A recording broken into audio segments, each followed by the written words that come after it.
आगे बढ़े और आपको बताएं कि तहरीक इंसाफ का मुबैना धांधली के खिलाफ लाहौर में एहतजाज। पुलिस ने 50 से ज्यादा कारकुनान को गिरफ्तार कर लिया। पुलिस की भारी नफरी मौके पर मौजूद है और इशरा में एहतजाज के दौरान सलमान अकरम राजा को भी गिरफ्तार कर लिया गया। तहरीक इंसाफ के रहनुमा लतीफ खोसा भी गिरफ्तार कर लिए गए हैं और इसकी तस्दीक उनके बेटे की जानिब से भी कर दी गई है। तो तहरीक इंसाफ जो कि मुबैना धांधली के खिलाफ एहतजाज कर रही है, ये मनाजिर भी आप देख सकते हैं और इस एहतजाज के दौरान पुलिस की बड़ी नफरी भी वहाँ पर मौजूद रही और मुख्तलिफ कारकुनान को भी गिरफ्तार किया गया। Liaquat Ansari deputy bureau chief Lahore हमारे साथ मौजूद है, मजीद तफसीलात उनसे ले लेते हैं। जी लियाकत, बताइए कितने लोग कितनी बड़ी तादाद में इस एहतजाज में शरीक है, पुलिस की जानिब से क्या कार्रवाई की जा रही है इनके खिलाफ?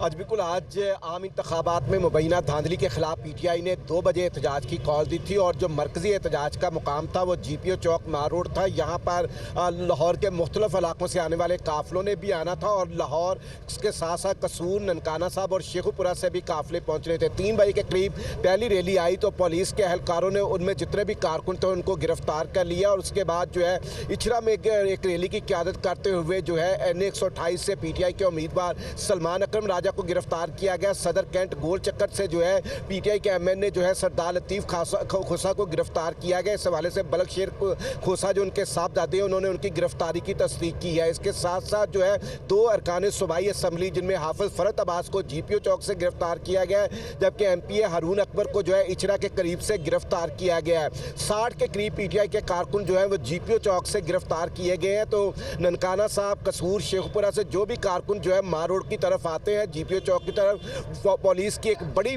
नफरी यहाँ पर जो है सैकड़ों की तादाद में डॉल्फिन फोर्स और एलीट फोर्स और दीगर अहलकार पुलिस के मौजूद हैं। यूं ही कोई रैली यहाँ आकर पार्टी परचम लहराए जाते हैं, नारे लगाए जाते हैं तो उनको गिरफ्तार कर लिया जाता है। तो अब तक की जो गिरफ्तारियाँ GPO चौक से अमल में आई हैं, 60 से ज़ायद PTI के कारकुन गिरफ्तार हुए और लाहौर से जो है वो 2 अरकान सूबाई असम्बली हाफिज फरत अब्बास, हारून अकबर और एक MNA सरदार लतीफ खोसा और एक उम्मीदवार सलमान अकरम राजा जो है इनकी गिरफ्तारी की इतलात अभी तक मौसूल हुई है। अब मियाँ महमूद रशीद के साहबजादे जो है डॉक्टर हसन महमूद, उनको भी पुलिस ने हिरासत में ले लिया है। तो इस सिर्फ मार रोड से ही नहीं, लाहौर के मुख्तलिफ इलाकों से जहाँ से रैलियाँ निकली हैं वहीं से PTI के कारकुन और रहनुमा जो है उनको गिरफ्तार किया जा रहा है। तहरीक इंसाफ का कहना है कि हमने पुरअमन एहतजाज की कॉल दी थी लेकिन हमसे एहतजाज का जो हक है छीना जा रहा है, जबकि पुलिस का मौक़िफ़ है कि अमन व अमान की सूरत हाल पैदा नहीं करने दी जाएगी और मार रोड पर जो है वो एहतजाज की इजाज़त नहीं है। इस हवाले से लाहौर हाई कोर्ट का फैसला मौजूद है।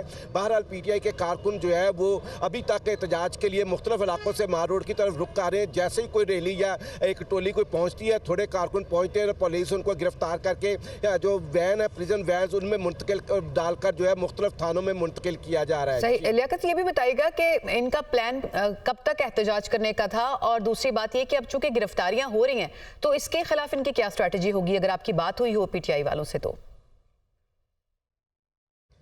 और देखिए PTI ने अपनी वकला की टीम को मुतहरिक कर दिया कि जो कारकुन गिरफ्तार हुए हैं, जो रहनुमा गिरफ्तार हुए हैं, उनकी ज़मानतों के लिए और उनके लिए लीगल उनको एड देने के लिए फौरी तौर पर जो है वो लीगल टीमें जो है वो तश्कील दे दी गई हैं। और साथ ही जो PTI के मुख्तलिफ इलाकों से अभी तक मार रोड पर एहतजाजी रैलियों के आने का सिलसिला जारी है, लेकिन उतनी बड़ी तादाद में नहीं आते कि पुलिस पर हावी हो सके। कोई रैली 50 के करीब आती है, कोई 25 के करीब लोग आते हैं, कहीं 10 के करीब। पुलिस की भारी नफरी जो है वो अभी मौजूद है और PTI के जो कारकुनान हैं उनको गिरफ्तार किया जा रहा है, एहतजाज करने की इजाज़त नहीं दी जा रही।